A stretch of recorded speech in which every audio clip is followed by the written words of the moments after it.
Tone Deaf is the journey of a musical theater nerd, bringing musicals into the life of their musically challenged spouse. The reactions to the musicals are real and mostly unedited. This show is rated explicit for mature content and strong language. Now sit back, relax, and have a laugh. You're listening to Tone Deaf.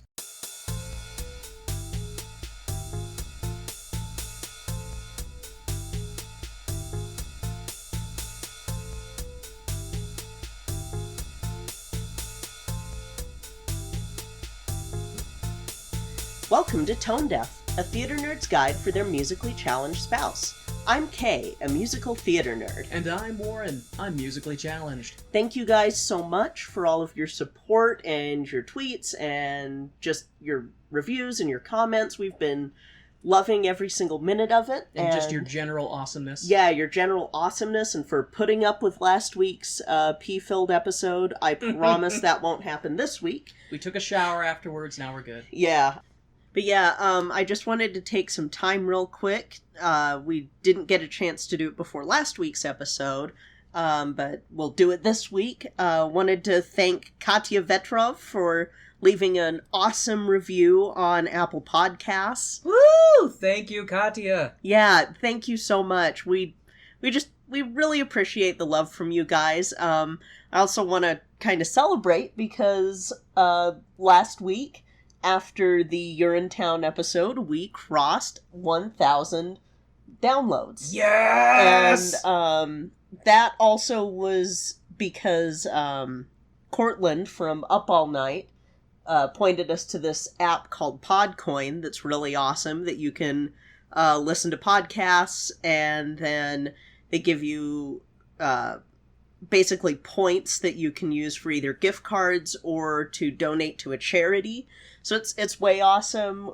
We were able to claim the podcast on there, and that helps boost it so that more people look at it and listen. And yeah, it was crazy how much our viewership spiked after Kay got us set up on that app. So that is super, super awesome, and we definitely want to thank Cortland a whole heaping lot, because that it's awesome. It's awesome. Yeah. And we're just super excited and thrilled about that. Yeah, so again, gosh, thank you guys. Thank you. Thank you. This week we are covering Snoopy the musical. So this is because I completely forgot to have us do this one after You're a Good Man, Charlie Brown. This is the one that's Snoopy Goes to Woodstock, right? Well, actually, Woodstock's in this one. But no, Snoopy doesn't go to Woodstock in this. I mean, it is more centered around Snoopy, so it's not the super, I mean, it is still saccharine sweet, like You're a Good Man, Charlie Brown, but Snoopy is able to be a little bit rougher around the edges, so, get it? Rough. Ha! Ha! But, yeah, it's a different feel and the same feel at the same time. So it's the same kind of thing where it's just a bunch of non-related shorts. Yes, this will be a bunch of vignettes. But I think it's better. Okay. It's still a slice of life, so don't look for a plot. At all. I mean, there's kind of one if you squint, but not really. So, because the first one was You're a Good Man, Charlie Brown. This one, Snoopy. Does that mean it focuses mostly on Snoopy? Yes, it focuses mostly on Snoopy. There is a little bit of development with him throughout this one, and that's mostly because of the London version, which is what we'll talk about in a little bit. But I guess I should start off with who wrote this. So, music and lyrics were by Larry Grossman and Hal Hackety. A hack. The book was by Warren Lockhart, Arthur Whitelaw, who we would remember from You're a Good Man, Charlie Brown. He was involved with that one too, and Michael Grace. Much like You're a Good Man, Charlie Brown, the set is really minimalist, and I've actually seen the notes for directors with this, and they are very detailed on, this is what the set should be like, this is how many set pieces, this is... So it's very detailed in its minimalism. Yeah, it's like, you need to have, I want to say it's like 6 blocks, and then the doghouse, and a cyclorama in the back, which is just a sheet that you can project light onto. And the light is the only other real change throughout it, but otherwise no other set piece. And they shouldn't be referring to Snoopy as Snoopy being able to talk. It's they do not understand him because he's a dog sort of thing. So is Snoopy talking during the show and nobody is aware that he's talking? It's pretty much like in the comics, because in the comics it was just the word or the thought bubble for Snoopy, and it was them interpreting his barks and growls to be words whenever they would talk to him, but he didn't bark much in the comics. Does Snoopy finally maul Lucy to death? No, he doesn't maul Lucy until Dog meets God. And Lucy survives, but Snoopy gets rabies. Or no, he doesn't maul Lucy. He kills Woodstock, and that's when you find out he has rabies in it. Anyway, we'll cover Dog Meets God in another episode. Probably a bonus, because it's not a musical, but... So, this show premiered in 1975 in the San Francisco Little Fox Theater. And this was... That's a cute name. More theaters need to have cute names. They're like the people I don't care about theaters, but we need more Little Fox. You know, how about the Smiling Puppy Theater? Can we get some feel good theater names? The Goober Theater. The Goober Theater. And lattes on the front. Just and looking terrified. Yep, looking scared or concerned. A combination of the two. So Arthur Whitelaw directed this production, and notably for this one, Pamela Myers was cast as Peppermint Patty, and she's notable. She was in Company, which we'll cover later. It's a Sondheim musical, I want to say. And then she also has directed, and she's a good actress and good director. Cool. The off-Broadway premiere was in 1982 at the Lambs Theater. The review for this, well, I'll read it to you. This is from Mel Gusso. He wrote, or Gusso, whatever. Gusallo. He said, if the musical, Snoopy, were nose-to-nose with Mr. David Garrison's performance, Mr. David Garrison was Snoopy, it would be subject for celebration. Sadly, this sequel is a hand-me-down. The show meanders all over Play School country. The book, which is credited to 3 individual writers as well as a task force called Charles M. Schultz Creative Associates, is a paste pot of Peanuts dialogue that wanders into various other neighborhoods in order to accommodate the score. Wasn't well received. Yeah, that was a pretty scathing review. Which kind of is the case for, like, the Peanuts shows never leave off Broadway. They never go to Broadway. Except for You're a Good Man, Charlie Brown being revived in the 90s, they don't go to Broadway. They just don't. Because they're minimalist. They're not they're not big budget productions. They're not big budget productions, and which is kind of a fun thing, and I had meant to say this with the You're a Good Man, Charlie Brown episode, that the revival for that was a big production. Oh. Like, they had set pieces that moved, and they had, it wasn't just the simple set that you normally get that makes this such a good show for schools and churches and stuff. It probably took away some of the charm, I would imagine, doing a really big... Because that's the whole thing, is it's children. It's very young children, and they're playing in shenanigans. It lends itself to low budget because like what kids would be able to do. And as much as I'm not a big Peanuts fan, I can at least still appreciate the artistic intent behind what they were wanting to do. And it's kind of interesting too, talking about Your Good Man Charlie Brown.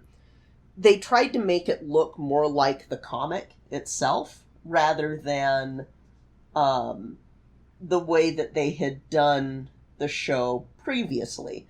And I did see one production that kind of merged the two. So it merged the simplistic nature of the original You're a Good Man, Charlie Brown with the Broadway revival. And this was at the Lambs Players Theater in San Diego, or La Jolla. And they are brilliant anyway. Some point we will need to go there to see a show, because they've put on amazing productions, and they're always good. They also did Godspell, and I saw that one like 3 times. Nice. Because we just went out there because a friend of ours was in... I think it was that a friend of ours was in You're a Good Man, Charlie Brown, and then we found that Godspell was going to be the next year, so we got tickets for that and basically planned a trip to go there. Saved up, planned to go out. It was awesome. Nice. And that's pretty much how any theater trips go, is let's save for a year. That's how any of our trips go. Yeah. It's like, let's save for 2 years, and then yeah, go... 2 years is more like it. Yeah.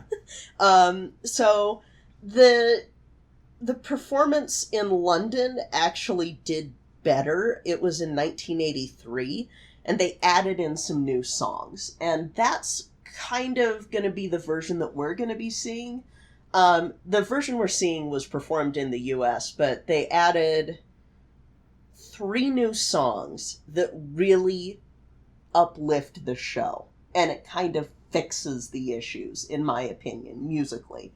And they also gave it a broader orchestration because in the original, you just have the piano. It's not orchestrated past that. And in the... I wouldn't say it's the revival because there wasn't a proper revival until 2004 for this. But this basically revival adds in other orchestration to make it kind of feel like a more fleshed out show. I was going to say, when I think of Charlie Brown, I think of full choir and massive orchestra playing epic... That's the Broadway version of You're a Good Man, Charlie Brown. That one is fully orchestrated. But this, with Peanuts, whenever I think of orchestration for it, I think bass, piano, drums. Basically Vince Guaraldi Trio, which is the one who... The group that did the Charlie Brown Christmas music, the da-da-da-da-da-da-da for Linus and Lucy, that's Vince Guaraldi. And so that's what I picture whenever I think Charlie Brown. So just having it be piano doesn't feel like enough for me. Having it be a full orchestra feels like too much. It needs to be a 3-piece jazz quartet. Yeah, I think in full orchestra is a bit of overkill. Yeah. For something that is very known to be lower budget. Yeah, and the other thing is that this does have that shortcoming for me musically a little bit, is that the music for these Peanuts musicals never really feels completely like Peanuts because it's not Vince Guaraldi. Because Vince Guaraldi died in the 70s, so he wouldn't have written the music for this, and he wasn't involved with You're a Good Man, Charlie Brown, but it feels... So Peanuts has very heavy jazz influences in the cartoons and in the specials, and you don't get that with the musicals, really. You might get a little bit of it here and there, but otherwise you don't. That's too bad, because jazz is great. It is. It really is. The closest that you get is the revival version of You're a Good Man, Charlie Brown, having Supper Time become sort of a jazz version, and even then it doesn't feel like the traditional Peanuts music. So this is a show that I actually loved as a kid. I absolutely loved it. When I was young and dumb, I wanted to try and put on a version of Snoopy because I was like, this is the best show and I want to do it. And I kind of I have a little bit of a love relationship with this show anyway, because you've got the character of Snoopy who can be played by either a male or a female. Even though Snoopy is supposed to be male, women can play Snoopy. And as a non-binary person, I'm happy if I can play either or. It makes me feel better if I can be like, oh yeah, you'll cast me as male or you'll cast me as a female. I can play both. I can play neither, But it's one of those things that I have a little special place in my heart for that. I also got to see this down in St. George, Utah at their opera house, and that was so fun. They did such a good job with it, and they actually did the original version, so not the revival the London version. They did the original version, but they did it so well that they sold me on it. Nice. And because before that, I did not like the original version. And then I was like, okay, y'all sold me on it. Just goes to show that art direction and creative different, like it matters. Yeah. I also do want to talk about this did win an award. It actually won 2 awards in the UK. Or no, it didn't win. It was nominated for 2 awards. Was nominated for the Olivier Award for Musical of the Year, and then the actor who played Snoopy, Teddy Kempner, was nominated for Actor of the Year in a Musical. So, it still got some nominations, even if it wasn't great. Because with these shows, they're never going to be a great musical. It's just something that'll distract you for a couple of hours and make you feel good at the end, which is good. You're not going there for a plot. You're not going there for anything groundbreaking. You're just going there to have a good time. And that's the case with this show and with a lot of shows. That's the case of entertainment in general, right? Yeah, entertainment in general. I mean, it's great when it can make you think. But if it doesn't make you think, I think that's okay too. We just want to be entertained. Yeah. Because while we have shows like last week's show that had a definite message, it's nice to take a breather every now and then and not have a message. Just have something fun to watch and not overly extravagant like what we're going to be seeing next week. And also, it's Peanuts, which you love. I love Peanuts. I specifically love Snoopy. And the cast for this is going to be different from You're a Good Man, Charlie Brown, where You're a Good Man, Charlie Brown, the original had Charlie Brown, Lucy, Linus, Patty, not Peppermint Patty, but Patty, Schroeder, and Snoopy. The cast for this will be Charlie Brown, Lucy, Linus, Snoopy, Peppermint Patty, Sally, and Woodstock. Okay. And they do kind of go more with the quasi-romantic stuff with Peppermint Patty and Charlie Brown, because that was kind of a thing for a long time. In fact, the main thing was that Peppermint Patty and Marcy loved each other, but they also really loved Charlie Brown, and that would be the one thing that would wreck their friendship. Which I'm sitting here going, there's a thing called being bi that you could say about these characters?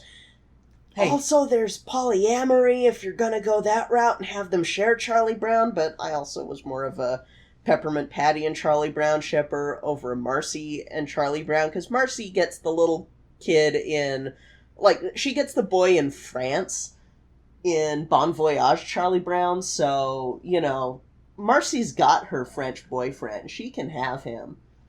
You know what I love about when you talk about Peanuts is you could literally make up whatever shit you wanted, and I would totally believe you.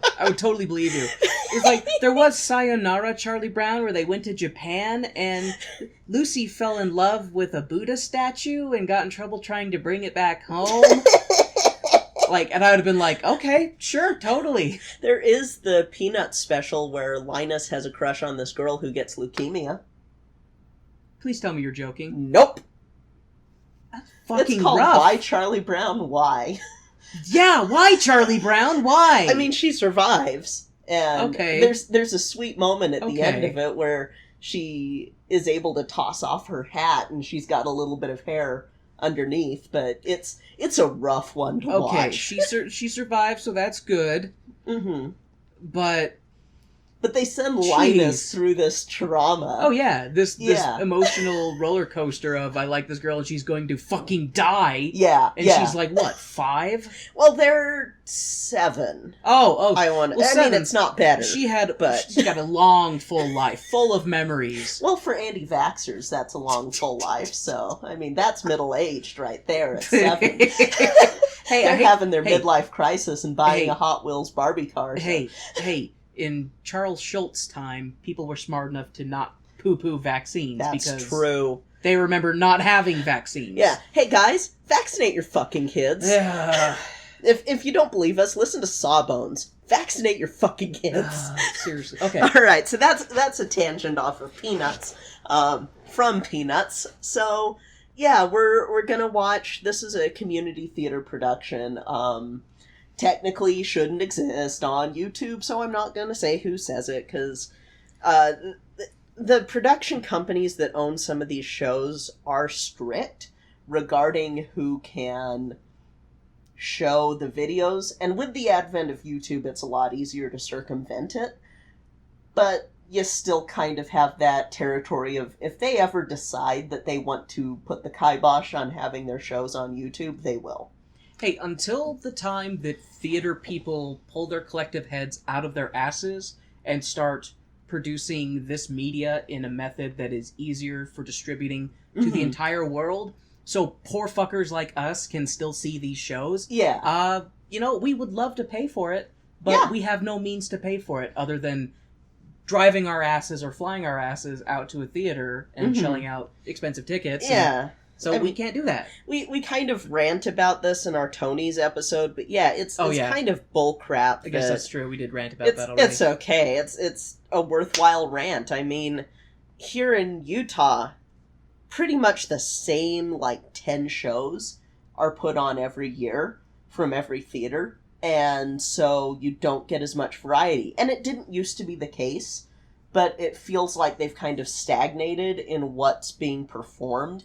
I think they've kind of regressed. Yeah, they've kind of regressed, and I will forever miss the years from 2005 to 2008 when theaters were regularly doing really awesome shows out here.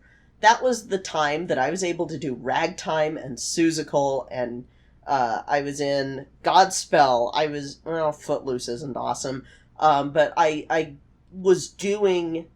was able to perform in more shows or audition for more shows that were varied. They were doing Ragtime, they were doing Once on This Island, they were doing Civil War, they were doing all sorts of awesome shows, and I feel like they've just kind of stagnated.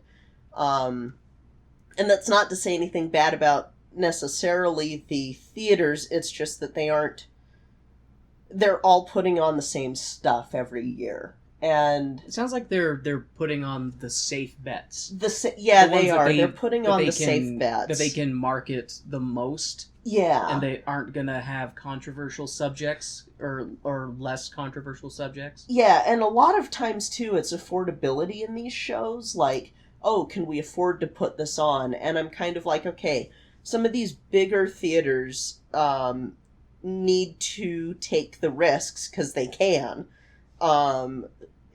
And maybe there needs to be more sending in letters to these theater companies. Maybe that's what we need to start doing, is getting people sending stuff into just the smaller theaters and saying, hey, I would like to see this show, because we could very easily just go through the stuff that's performed in Utah and have a year's worth of shows, but there's way more than that. I don't even know if we'd get a year's worth of shows if we do four shows a month. Yeah, probably not, because if you look at the list of musicals that exist and that you can find, there's so many. And a lot of them we've had to get off of YouTube because there's either not a film version of it, like in this case with Snoopy or with You're a Good Man, Charlie Brown. I mean, we could watch the animated special, but I kind of want to wait to do animated musicals. I agree with that. Because there are some that you haven't seen that I'm still amazed you haven't seen those. Yeah. Like Happy Feet. But then, there's... I don't know. I'm kind of ranting because I got on a tangent and I got upset and I got sad because I miss doing theater and I miss when they did more shows than just the same, 10 shows every year. Viva la Tone Deaf Revolution! Alright, so we should probably take our intermission and watch Snoopy the Musical, and then we'll come back and talk about it. Sounds good to me. Woo! Woo!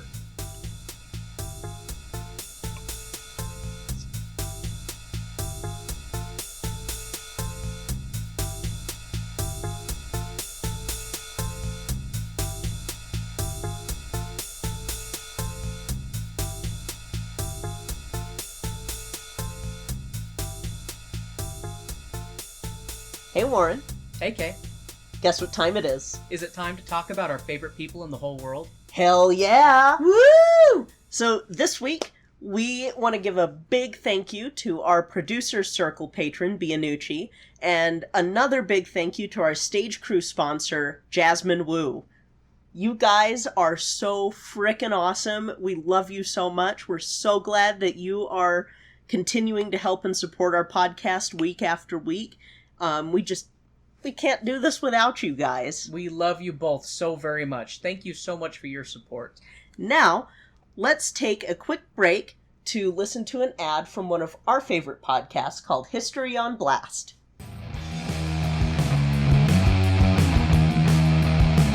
Hello, and welcome to History on Blast. I'm Hillary, and I'll be your host as we call out history. Every other week, we'll be putting a different person, place, time, or event on blast for the shit that they pulled. This ain't your grandpa's history podcast, so if this sounds like your cup of harbor tea, be sure to subscribe on your favorite podcast catcher.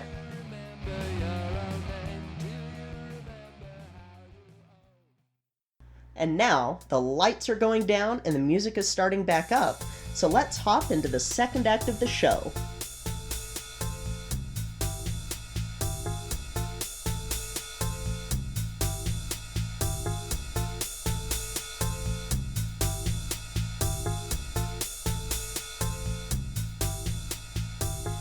Okay, Warren, so what did you think of this one? When will Snoopy snap and tear out Lucy's heart? When will Lucy die, die, die? Lucy sucks a fat dick, that bitch is a prick. When will that bitch get gone? So long, this is a bad song. I hate Lucy. I'm trying to figure out what song in the show that is. It was based off a song in the show, but the tune is way off. Okay. It's the one where they're singing, like, when will... when will the good things start? That one? That one. When will Snoopy snap and tear out Lucy's heart?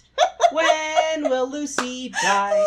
Die, die, die! I can tell that you do not like Lucy. Lucy sucks a fat dick. That bitch is a prick. When will that bitch get gone? So long. This is a bad song. I hate Lucy. There we go. I did it twice. So, don't say I never gave you folks anything.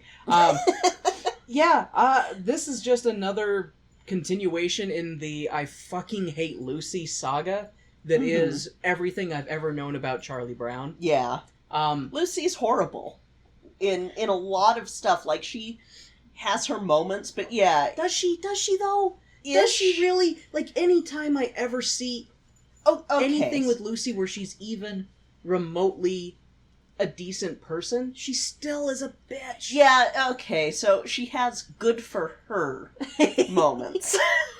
Okay, that's a little bit more reasonable, I guess. Yeah, like, it's a good thing that she would never, ever have any power over anyone, ever.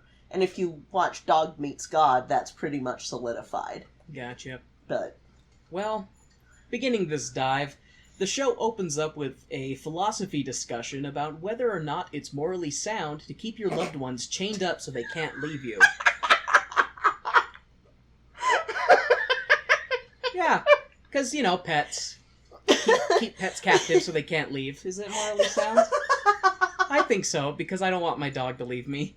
I would be very sad. Yeah, but we don't chain up Latte, so... This is true. And Snoopy never gets chained up. And with Charlie Brown. The one time Latte did escape, she went and waited at the front door like, I got out, and I don't like it. Can I come back in? I can't figure out how to get back in, so I'm just gonna hang out at the front door. I was feral, and I like domestication. You have central air. It's hot outside. So, Sally makes a joke about a drunk rhino, the wino rhino. Yep. The opening part is kind of a bunch of quick little jokes, and so I don't really... My memory is not all that great with that part. No, you're fine.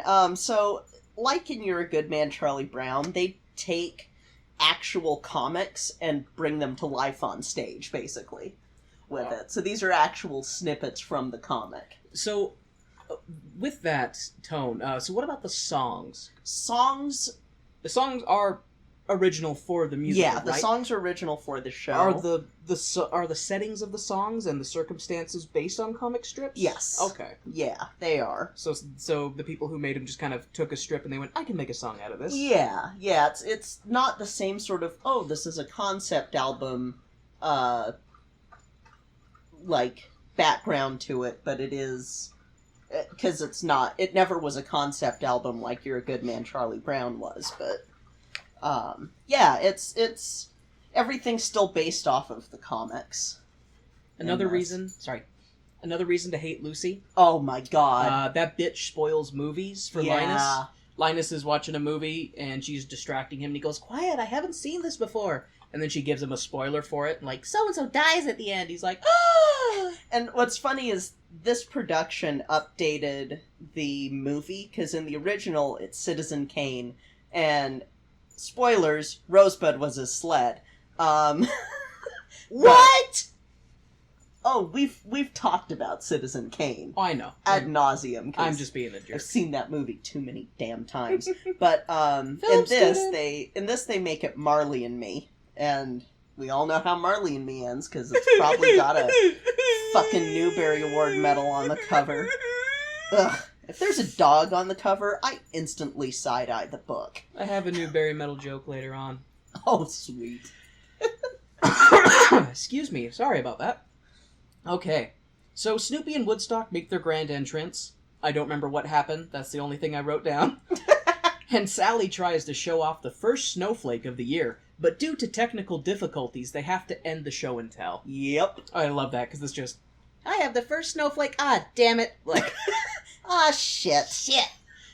Snoopy ponders the meaning of life. Charlie says it's go back to bed and hope for a better day. Snoopy has the midnight munchies. Lucy promises Snoopy a treat and instead gives him the gift of a pat on the head from a human. Snoopy briefly considers murder. Linus pretends to shoot Snoopy. That's not different. That's pretty much what happens in this first part. Up to the first song, which is called Sit Up, Lie Down, Roll Over, Play Dead. Yeah. Poor Snoopy. Yeah. Poor dog. You know, Snoopy is interesting in this because I waffle between, poor Snoopy and, you little bitch. Like, because he's also kind of a dick. Like, so, well, I'll get to that in the when Beagles are kind of dicks. I've only known a couple beagles, and they've been really friendly, but the biggest thing I could say about them is that they're food motivated. Like, more than most dogs. And they're stubborn as hell. They're very stubborn. Like, that's the thing where I go, oh, Charles Schultz did his homework making Snoopy a beagle, because I guess that's true. Beagles are like, what's in it for me? He's always worried about when he's going to get fed, and he's very disobedient. Yes, so. And that's a beagle. They're smart, but they're stubborn. Well, 1 point Charles Schultz, -point Warren. Oh. Snoopy ponders the meaning of life again. Snoopy needs to change his routine. He needs a change in his life. He needs to change his perspective by changing the way he lays on his doghouse. Because I thought that was funny. He's like, I need a change. And then he just flips which end his head is facing. And he's just like, that's better. Snoopy decides he's going to revolt against the humans and their stupid comrades. Lucy tells Charlie that she needs to beat Snoopy and remind him his place, or trade him for a goldfish. When Charlie Brown contemplates trading Snoopy for a cat, Snoopy caves into the social pressures of his predetermined place in the social hierarchy. I kind of tripped over my own tongue on that. You're fine. So what's kind of funny with that is, in the comics, Snoopy does have a rivalry with the next-door neighbor cat. Oh, he does? Yes, and just fucking hates him. What's the cat's name? Does it have a name? I'm trying to remember what the cat's name is. Or is it like the little redheaded girl? Is it just the cat next door? No, he has a name, but I can't remember what it is. Is it Pussy Whiskers? No. But it's the cat next door is like this ferocious mountain lion of a cat.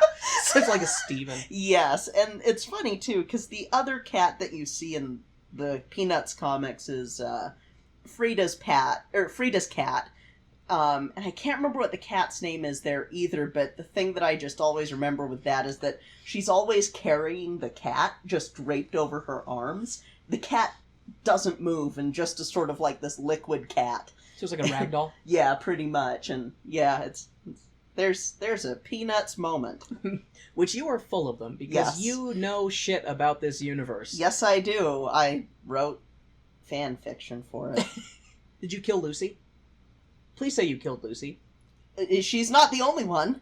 Okay, as long as you killed Lucy, that's all I care about. Yeah. In case people listening in have not heard in other things, Kay kills people in her fiction. Thank you for clarifying that. So as long as she killed Lucy, I'm okay with that. Any other characters? Any other casualties are okay as long as that bitch got hers. It's just collateral damage. Just collateral damage in order to get Lucy. So, Woodstock has fallen in love. Love! The purest emotion. The emotion that blossoms hope and peace. Who is this sweet creature that has a loving hold on Woodstock's heart? It's a worm, who turns out to be a two-timing slimy creep who flew off with the early bird. Ha ha! Ha! So, Snoopy's on his doghouse and Woodstock comes over with a heart, like a cardboard heart, and is like pantomiming that he's in love, and Snoopy's filling in the gaps. Oh, you're in love! Who's the lucky whatever? And oh, it's a worm! Huh, that's like me being in love with my dog food. But okay, whatever. And he's like, where's this worm? And Woodstock tears up the heart, and he's, oh, flew off with the early bird. Mm-hmm. Which I love that joke, because that worm is dead! What I love, too, with this is that Woodstock doesn't speak. And this is pretty true to the comics and the specials, because in the comics, any of Woodstock's dialogue was just a bunch of little dashes, like lines written out. Did he make noise, though, like in the cartoons, like chirp, chirp, chirp? He would do... And so that was kind of fun to see that, because you can't really have them doing that on stage, because, well, you could have them doing the little bird chirping, I guess. I think being silent works okay yeah, for being stage. silent is fun, and then you've got a pantomime character in this, and Woodstock's great in this. I love Woodstock. Charlie Brown reinforces Peppermint Patty's low self-esteem regarding her big nose, but it's okay. He reminds her that the rest of her face will catch up with her nose. Then someone will love her. Patty then sings the Ballad of the Big Nose and laments over her face taking too long to catch up with her nose. Charlie Brown tells her it's okay her nose is big, because she has a nice personality. So I have a lot of emotions about Peppermint Patty, because she was one of my favorites in the comic strip. And first off, bisexual icon right there is Peppermint Patty. And second off, her backstory is so freaking tragic. Oh. Because her mom died. Oh. And so she's raised by her dad, who has to work all the time, but he still was always like, oh, I love you, Patricia, and giving her roses to make her feel better when she comes home from school, and stuff like that. But she adores her dad, but it's like, she still has this low self-esteem, and she never had a female influence in her life. Which is why she's a little bit more of a tomboy. And she just... I get kind of, like, emotional about Peppermint Patty, because she's from a single-parent household, which you don't see in kids' cartoons at the time.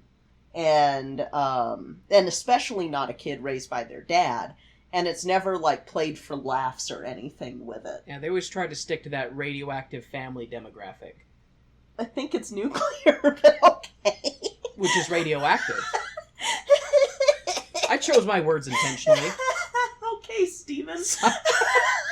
But another thing that happens with her is, and it'll come... Actually, I'll let you go into the next scene, and then I'll tell you about this part. Okay, sounds good. Charlie Brown dons his Johnny Law outfit and rules with an authoritative fist over his corner of the crosswalk.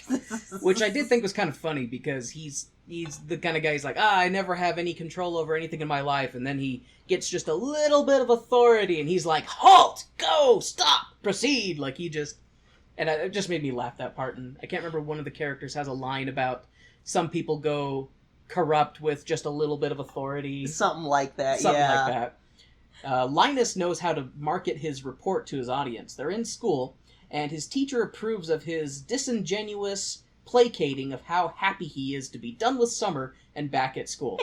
And it was great because he talks about, well, the warmth and freedom of summer is great. You know, we truly are happy when we return to these halls of learning. Yeah. And just totally kisses his teacher's butt and stuff. Little And brown and he's noser. like, oh, thank you, teacher. And then he turns to Lucy and goes, you have to know how to play to your audience. Yeah. I was like, man, you should be a politician. He probably would be. Senator Blanket. Sally rants about the grave injustice she has endured by receiving a C on her coat hanger sculpture. You had told me that they steal this part for You're a Good Man, Charlie Brown. In the revival, yeah. And I forgot about that, because as she was doing her rant, I remembered that from when we did the other show. It is probably one of my favorite parts, because I love how philosophical she gets, because she's like, time will be the true, judge of a quality of art. And if I'm being judged on my talent, how is that my fault over something I have no control? And if it's the materials, how is it my fault that these are inferior coat hangers? Like, she just full on stands in her truth, and it makes me laugh. When I'm not in teacher brain, I love Sally. But if I had to be her teacher, in fact, I was teacher to some kids that could be like Sally, it's like, you little shit. You're right, but you little shit. You're like, I can't give in to you, because then you'll pull this shit all the time over everything. There were so many kids that I'd be like, I want to give you a high five, but I also need to be the teacher. But I also still need my job. I need to not encourage this. And I work for a charter school, which doesn't encourage individual thought. Jesus Christ. Okay, enough. Okay. The kids have a freak-out song about the multiverse and all the possibilities laid out before them. Will the teacher call on me? Will it be about Edgar Allan Poe? Will it be something I don't know? The limitless possibilities are too much for them to handle, and their childlike minds begin to collapse in on themselves, resulting in them spouting random numbers and fading from reality. So, this is one of the songs that I also absolutely love, and they had this... I don't know if they still do it in Draper, but they did a show every year that was called Broadway Kids. And one year it was... Sounds pretty cute. It was fun-ish. This was the same show where one of the years they had me sing Ebony and Ivory with a white girl, but we weren't allowed to walk off stage holding hands or being... Fuck them. Yeah, it was... Here, let's let's sing the Song of Unity, but don't be too united. Yeah, it was one of those things where it was like, fuck you. Really? But, but they had 2 songs from this at the production that one year, and it was a year that I had actually, learned all of the parts for this because I'm a theater nerd. What? And I know, right? I think our audience is shocked. Right? I thought I started this podcast. I know, right? It was a joint effort. It's like having a baby. I mean, well, sorry, please continue. So, for this one of the kids got sick, and it was like, well, I know the parts if you want to just show me the blocking real quick, and so I had gotten to do it a couple of times, and it was really fun. One point I was Linus's part, and I can't remember who else's part I had stepped in for, but yeah, it was fun. And I love that Charlie Brown is throwing out just the completely wrong books the whole time, including saying that Edgar Allan Poe wrote Dickens' Christmas Carol. It's in the name there, CB. Yeah. It's in the name. And this is also where I want to point out, right before this, Peppermint Patty is jarred awake in the middle of class and is just like, oh, sorry, I've got a little whiplash. She isn't... So the reason why she falls asleep in class all the time is actually explained in the comics. Because for a little while, in fact, I think it's for quite a while, she decides she wants to take up figure skating. And it actually leads to one of my favorite specials. One of my favorite Peanuts specials, because Snoopy takes on the role of her coach. Aw. And because she has no idea Snoopy's a dog. She just thinks he's a funny-looking kid with a big nose and a furry face. Snoopy is a mutt of many talents. He is, and he wears clothing and stuff, and that whole thing was one of those moments where I went, I identify with you, Patty. I identify with you a lot. We stan one Patty, and that's Peppermint Patty. We stan her hard. But yeah, so that's where some of her, not being able to sleep is because of her extracurricular activities, as well as, at one point her dad has to travel, and she's left alone at home. And there's a plot line where she asks Snoopy to come watch her, and then he gets distracted and leaves.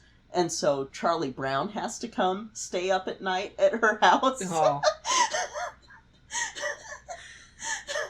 Well, alright. And be the watchdog. Be the watchdog. Because she's like, I can't sleep at night because I'm alone and I'm scared. Oh, so her dad works graveyard or something? Yeah, and it was one of those Patty. That sucks for her that her dad's always gone, but at least he's a sweet dad. Yeah, yeah.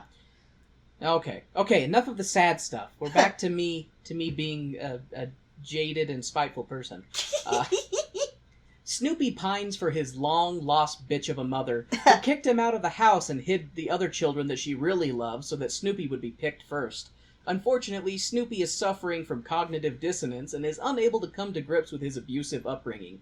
Snoopy still loves his mother, no matter where she is. That is legit the story of that song. That part was great because he's talking about that his mom would hide his brothers and sisters and push him out in front so everybody could get a look at him and stuff like that. Get rid of him. And when he was adopted, she didn't come and say farewell because she just couldn't bear the sight of him going. And yeah. And you're just like, oh, Snoopy. Which, fun fact about Snoopy, Charlie Brown's not his first owner. Yeah. Yeah, his first owner is a little girl named Lila. And there's a whole movie about it called Snoopy Come Home that's really good. Makes you cry at some points because, yeah, it's kind of sad, but at the same time, it's like, well, it's gonna end fine because there's other movies after it. But, yeah, he came from the Daisy Hill Puppy Farm, and they do have a few bits in the comic with family reunions, like with his mom or with his brothers and sisters, especially Spike. Is his mom completely disinterested in him when she shows up? No, they don't really show much with her, but the main ones that they show Snoopy hanging out with are Spike and Andy. Andy's a fuzzy beagle. Spike is a tall, skinny beagle who lives out in the desert. And at one point, married a coyote. And then there's Marbles, who's a beagle with spots all over him. And then I can't remember what his sisters' names are. I think one is Belle, and she wears a dress, and she's the only other one that tends to wear clothes all the time. You know, I am legit impressed with your encyclopedic knowledge of Peanuts. What's crazy is I haven't read the comics since I was 13. This is from memory. It's good. I'm impressed. I'm legit impressed, hon. Even if it's something that I don't particularly care for, I am impressed. I still have some of the dolls with Snoopy and his brothers. It's crazy. God. Hey, I still have all my original Pokemon cards. Okay, I refuse fair. to get rid of them. Oh, man. Too much money and time and love invested in them. Anyway, Yeah. Okay. Charlie Brown talks about what a wuss he is and how he sat next to the little red-headed girl but didn't talk to her. I can't remember, is it Linus or Snoopy? He's with somebody. He's with Linus. Linus, and he reaches into his pocket and he's like, oh, I found a note. How did this note get in my pocket? It must have been the little red-headed girl. I sat next to her at lunch, but I didn't talk to her. And she must have slipped this in my pocket. And then he opens up the note to find out, that it's one of those papers that get slipped in from, the pant manufacturer. They're like, this has been inspected by... Yes, Inspector number 26. Inspector number 26. Which just crushes Charlie's will to live even further. Snoopy reenacts War and Peace with hand puppets. The 6-hour production featured a full orchestra and puppets which would make Jim Henson proud. The cinematic final battle was fitting for any big-budget Hollywood production. Like I told Warren, Avenue Q looks great. It's just Snoopy on his doghouse with puppets going back and forth. And then, I think it was Lucy said... Lucy was complaining, about standing there for 6 hours. Yep. And that's when Charlie says that that he's reenacting War and Peace. Yep. Which is a common theme in Peanuts. War and Peace? Well, that Snoopy does these hand puppet reenactments of different things for all the kids in the neighborhood. Gotcha. You know, what dog doesn't do that? He's the dog of many talents. Yep. Let's see. Sally sings about the impossible nature of bending crackers.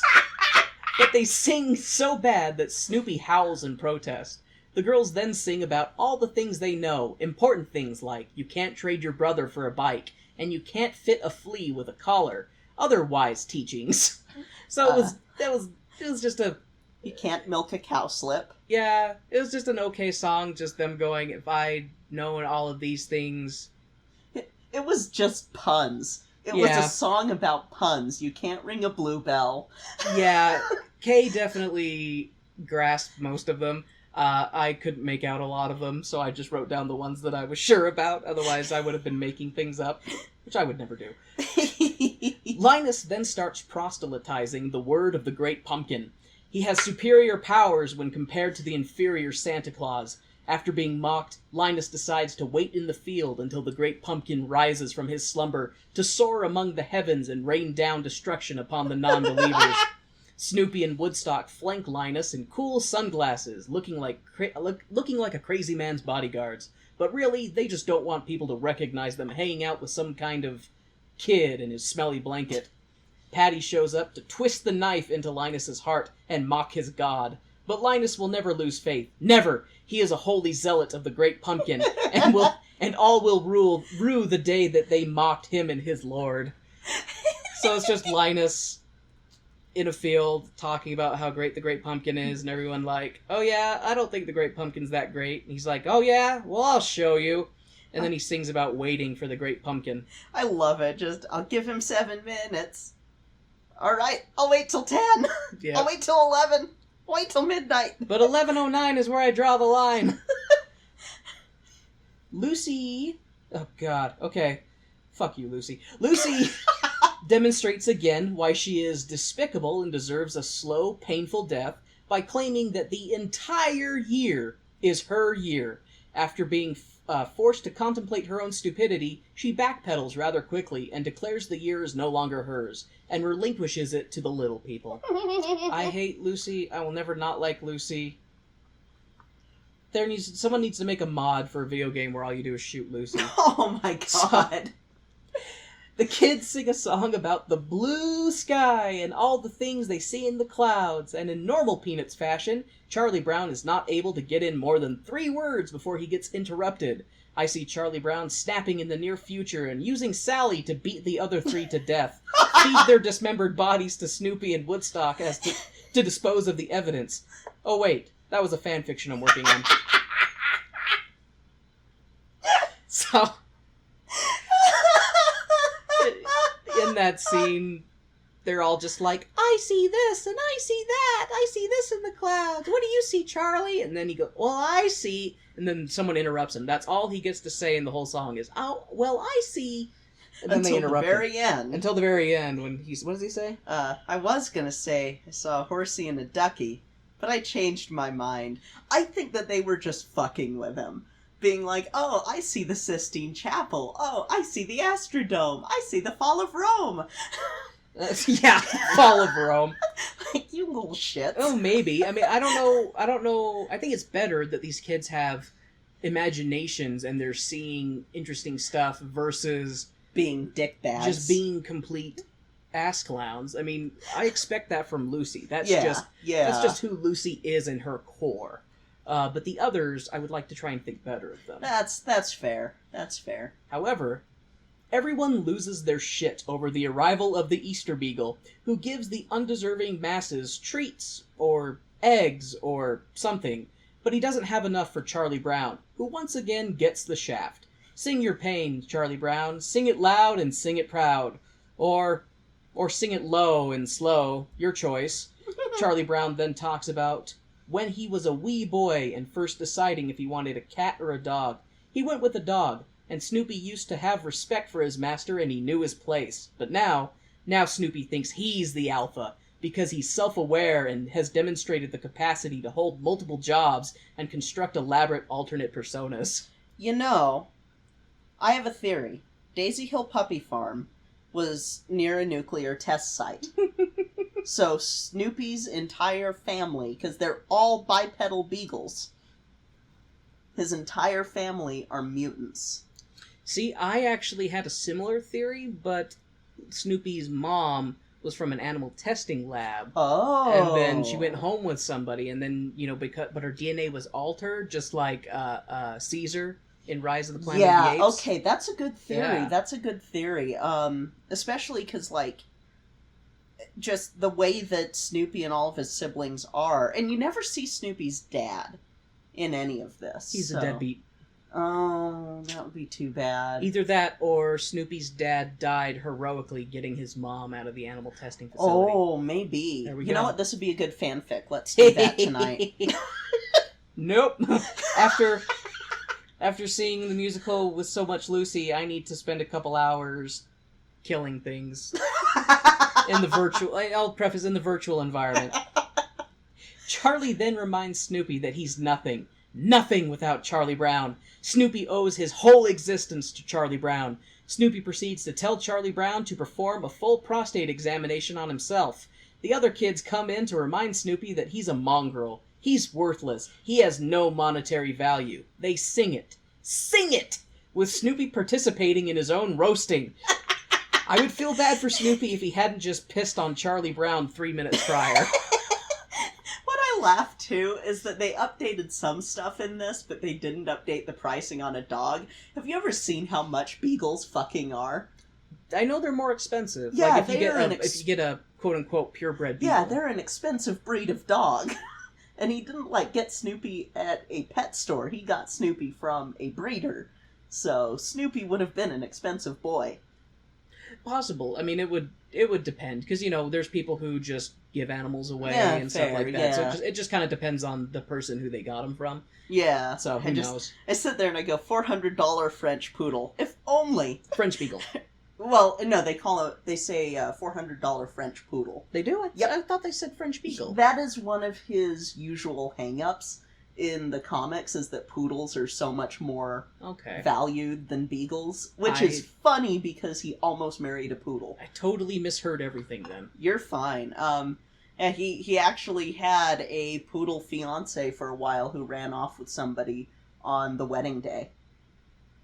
Poor Snoopy. Yeah. That's another one of those great ones that Spike is in. That bitch doesn't deserve you, Snoopy. Correct. Oh, poor Snoopy. Okay. Yeah. The girls then walk away from Snoopy after, ridiculing him, pointing and laughing. Snoopy then reminisces about that old puppy farm he grew up on, and that's when that's when he dons the cowboy hat with... Yes, with Woodstock. And it's like, no one will miss me, and Woodstock's like, bitch, I'm right here! Woodstock has this great, physical... Not commentary, but physical performance where, he's like, oh, no one will miss me, and Woodstock's like, hello? What am I? Bitch, pay attention! I have no words in this. Lucy then comes in and bitches about the weather. It's too hot one day, then too cold the other. I didn't know the show takes place in Utah. Weird small world. Soon, all the kids show up to complain sing and ask the universe, when will the good things start? Oh, and that's when I wrote... That's right, because they were doing that song, and that's when I wrote my horribly tuned intro song. And that's the end of the first act, right? Yeah, and before the London production, the first act of the show would end at the Daisy Hill song. And then in London, they added this When Do the Good Things Start song. As sort of like let's do an upbeat first act finale instead of ending it on the Snoopy's depressed. Yeah. So the second act opens with Snoopy sitting on his doghouse writing his magnum opus. When Woodstock delivers a letter, Woodstock delivers a letter Snoopy has received from the publisher. They are not impressed with his literary atrocity. Snoopy decides that they are just playing hard to get and they want to challenge Snoopy to attempt a novel, not just short stories. Snoopy decides that this is the real calling, and writes a story that seems to be a little disjointed. It's a king, no a boy, in Kansas. No, he'll tie it all together later with a flower girl in a shawl and a girl in a hospital. Snoopy's story climaxes with Woodstock defeating Charlie Brown in one-on-one combat. I smell a Newberry medal! I do love the line in there when Snoopy's like, and I've tied it all together. What about the king? Yes. Snoopy receives another letter from the publisher, who tell him that his story is bad and he should feel bad. Snoopy has no concept of failure and decides it's just a standard form letter. He's sure that they'll love the sequel, I speculate. To reference not Small Town Murder, to reference Crime and Sports, Snoopy is a canine Lenny Dykstra. No concept of failure. Charlie Brown goes to his qualified medical professional for some psychiatric advice. Oh shit, it's Lucy.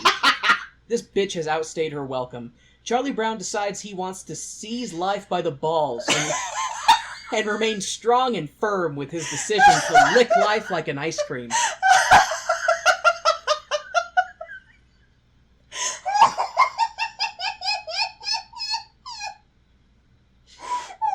That's what happened in that scene, right?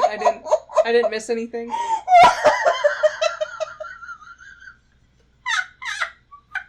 Anyway. Lucy then demonstrates again what a bitch she is by stealing Linus's blanket, which sends him into a psychotic seizure in which I almost expected him to murder Lucy with the power of his mind, Carrie style.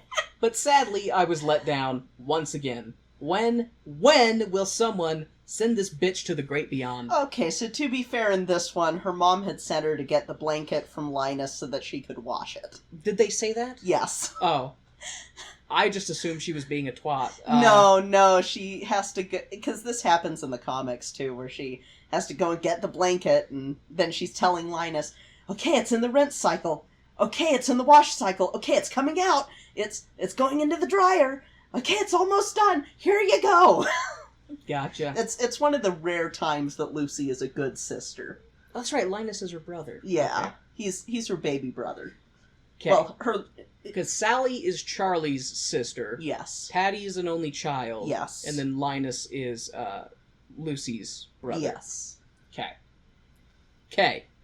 And then in the comics, Linus and Lucy have another brother named Rerun, who is the smallest.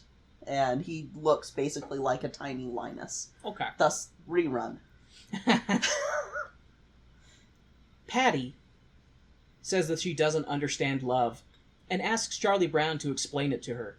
Charlie Brown tries, but makes a sad attempt to explain love. But Patty jumps down his throat at every moment. Patty asks Charlie Brown what kind of woman he thinks he'll marry. In a transparent attempt to find out how she can stuff herself into a Charlie Brown-accepted mold, Charlie Brown divulges that he wants someone who will call him a poor sweet baby when he's sad or depressed. Patty then launches into a song in an attempt to serenade Charlie Brown into marrying her. I assume. She lays it on thicker than a double peanut butter sandwich. Oh, never mind. Patty delivers what Charlie Brown wants, only to tell him, forget it, it'll never happen. You'll never find someone like that, Charlie Brown. You'll die alone. You know, considering the stuff he was saying to her earlier, though, 0.1 for Patty. He said she has a nice personality. Yeah, and personality is very important. Personality is very important, but he also makes it very clear that she really doesn't have the looks to attract anybody.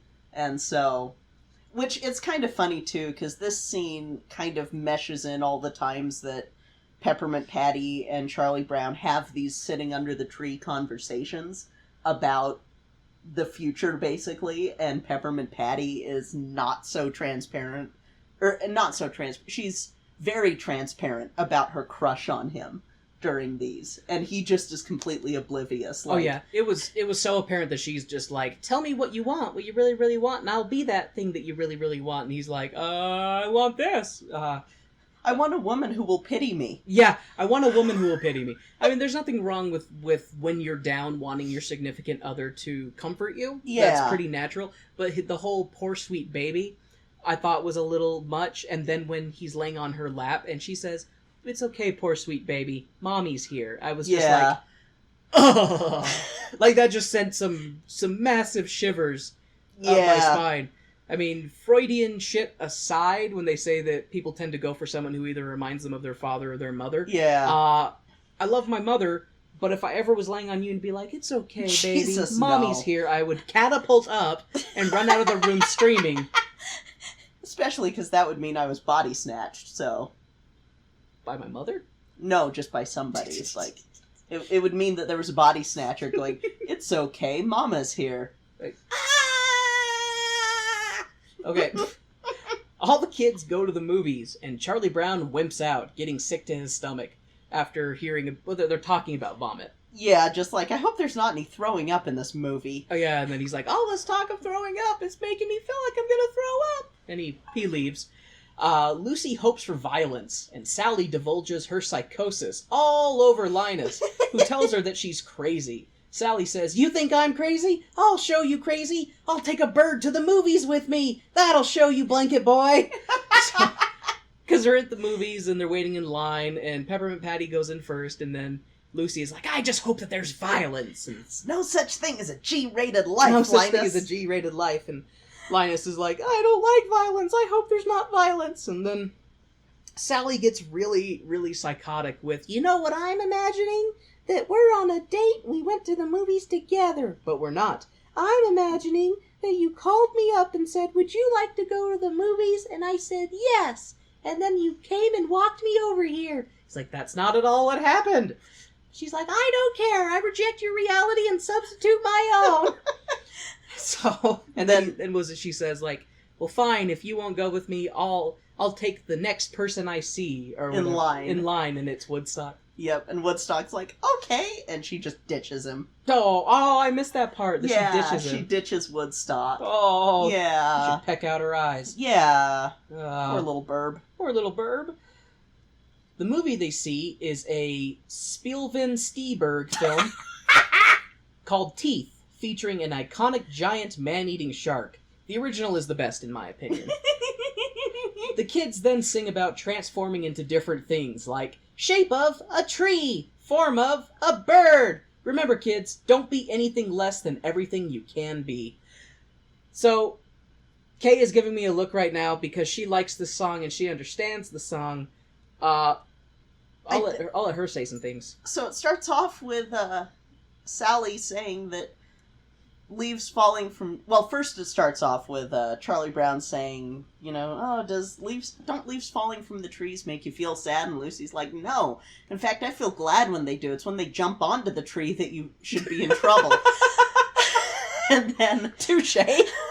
And then Sally is telling Linus, you know, I love this time of year when the leaves are falling from the tree. It tells you a very important lesson. Do you know what it tells me?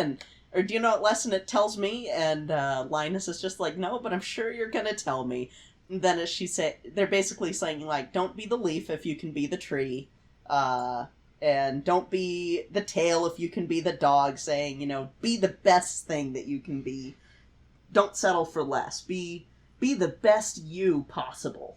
I thought they were talking about how they wanted to transform into different things. Sure. Okay. Sure. Kay knows better than to argue with me. However, two lyrics that I really did like in this song are, don't be anything less than everything you can be, and don't be the darkness if you can be the light. Yes. I thought that shit right there is some philosophical gold. Gold, I tell ya! There's gold in them there musicals! God damn it. I was about to regret that, but you laughed, so. Snoopy shows off the letter he received, validating his promotion to head beagle. The big bow wow. The VIP who pees on trees, God see? damn it. The tap-tacular boss barker, see? Yeah, see? The mun is going places. He's gonna have his name up in lights, see? Lucy reads her Christmas letter to Santa and asks for cash, 'cause she would. Yep.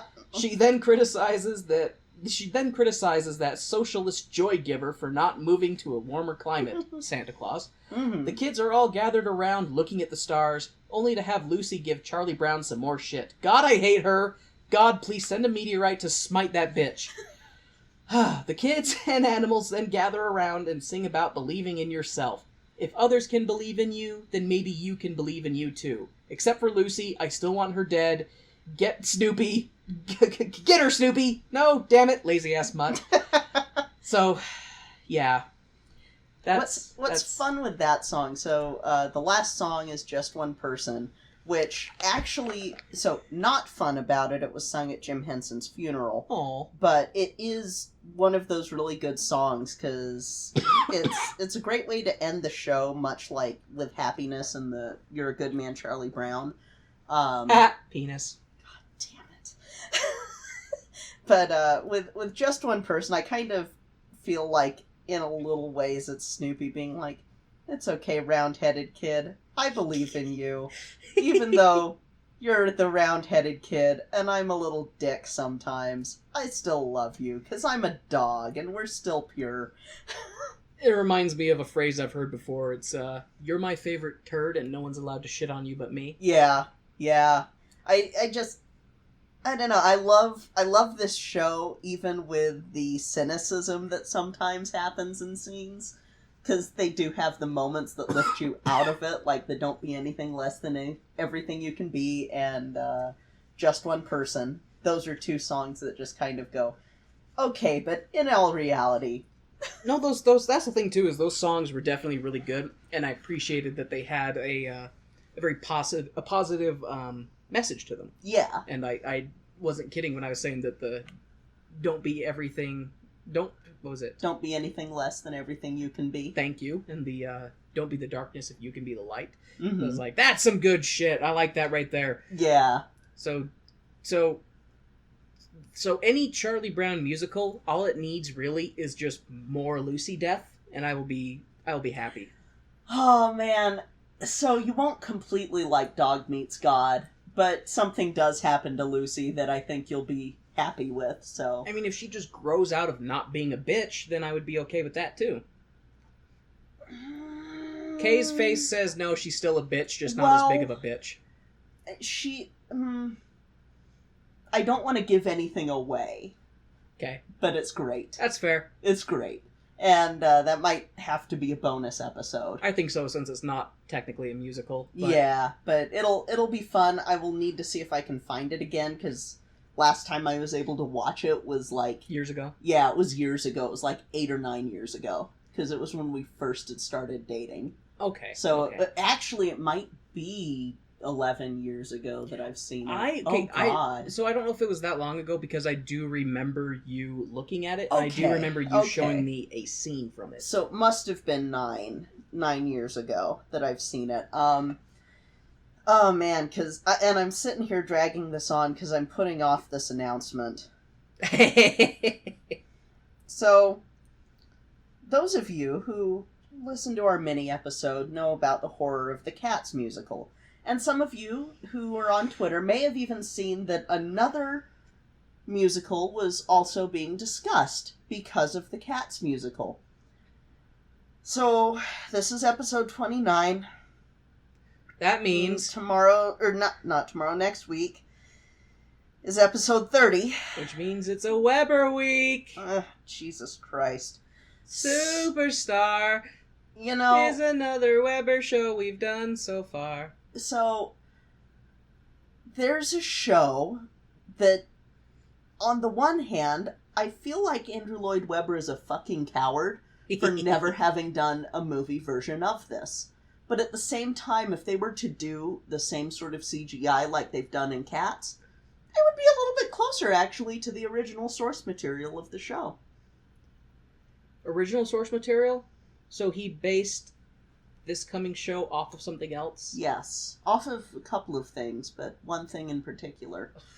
I was hoping that he just came up with it himself, but the fact that someone else thought of that... Well, we'll go into the source material completely in the next episode, but we are going to be covering Andrew Lloyd Webber's Thomas the Tank Engine musical, basically. Starlight Express. So, you say basically, is it just because trains are involved, or is there a Thomas in this? Thomas is not in this, but it does get its start with Thomas the Tank Engine. So it is in the Thomas the Tank Engine universe. Jesus Christ. Yeah. Yeah. It kind of... Loosely? Loosely. It's loosely in the universe, which is why, on the one hand, I go, oh, it would be cool to do a live version so that I wouldn't have to have watched 4 different versions of this show. Oh. Warren gets to watch it once. Kay gets to have drinks to scrub this from their memory. Excuse me, I think I'm coming down with the cough. 4 different versions, and I settled on one that I probably could have seen live when it happened because it was down in St. George. God. Yeah, so next week, guys.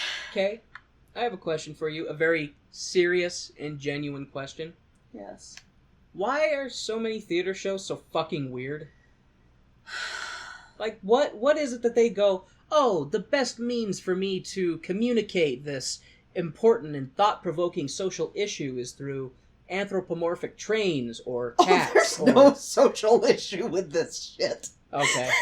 In fact, save it for next week, Kay. Save it for next week. Let it just stew. Let the emotions marinate within you. God, I fucking hate this show. Let that salt turn to vinegar. Okay, so next week, gonna pour ourselves some stiff drinks, and we're gonna watch Starlight Express.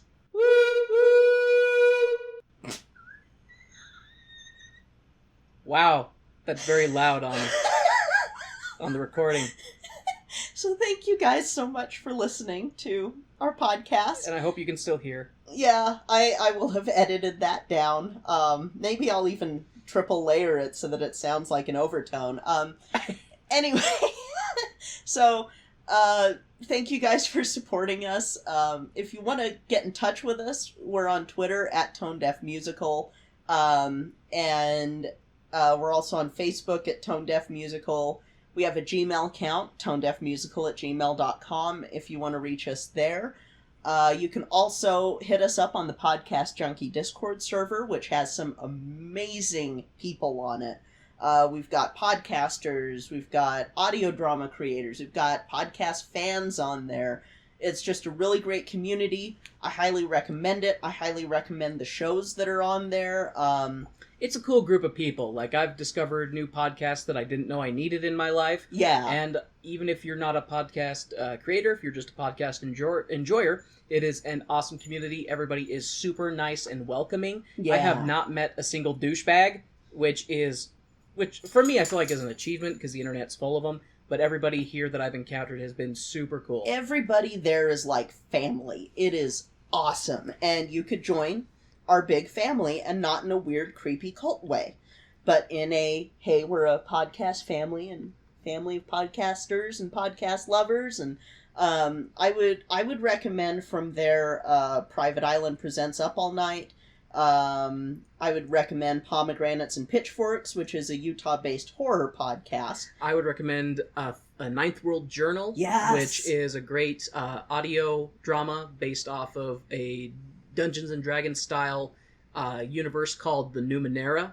I knew nothing about this world and listened to their podcast, and now I want to know more. It's really good. It is. I would also highly recommend Oz 9, which kind of has like a Red Dwarf feel to it almost, which makes me smile because that's one of my favorite shows. I still need to get caught up on that. that. You need to get caught up on that one still.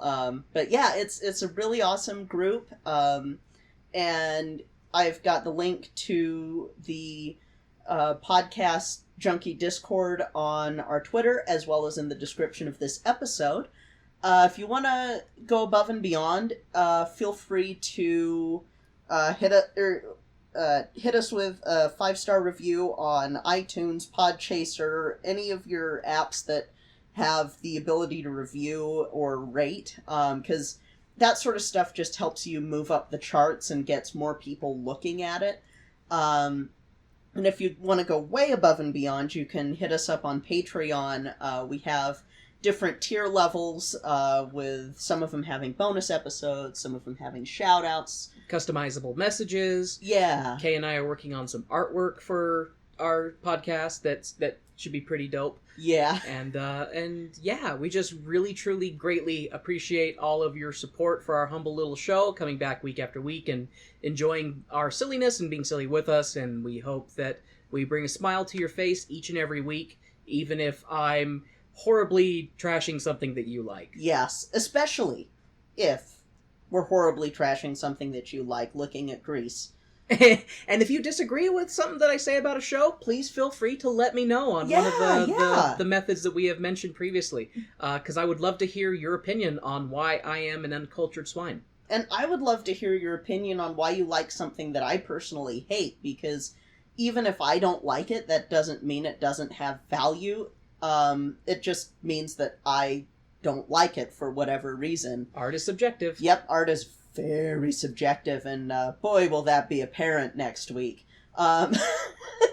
So, anyway, thank you guys again so much from the bottom of our hearts.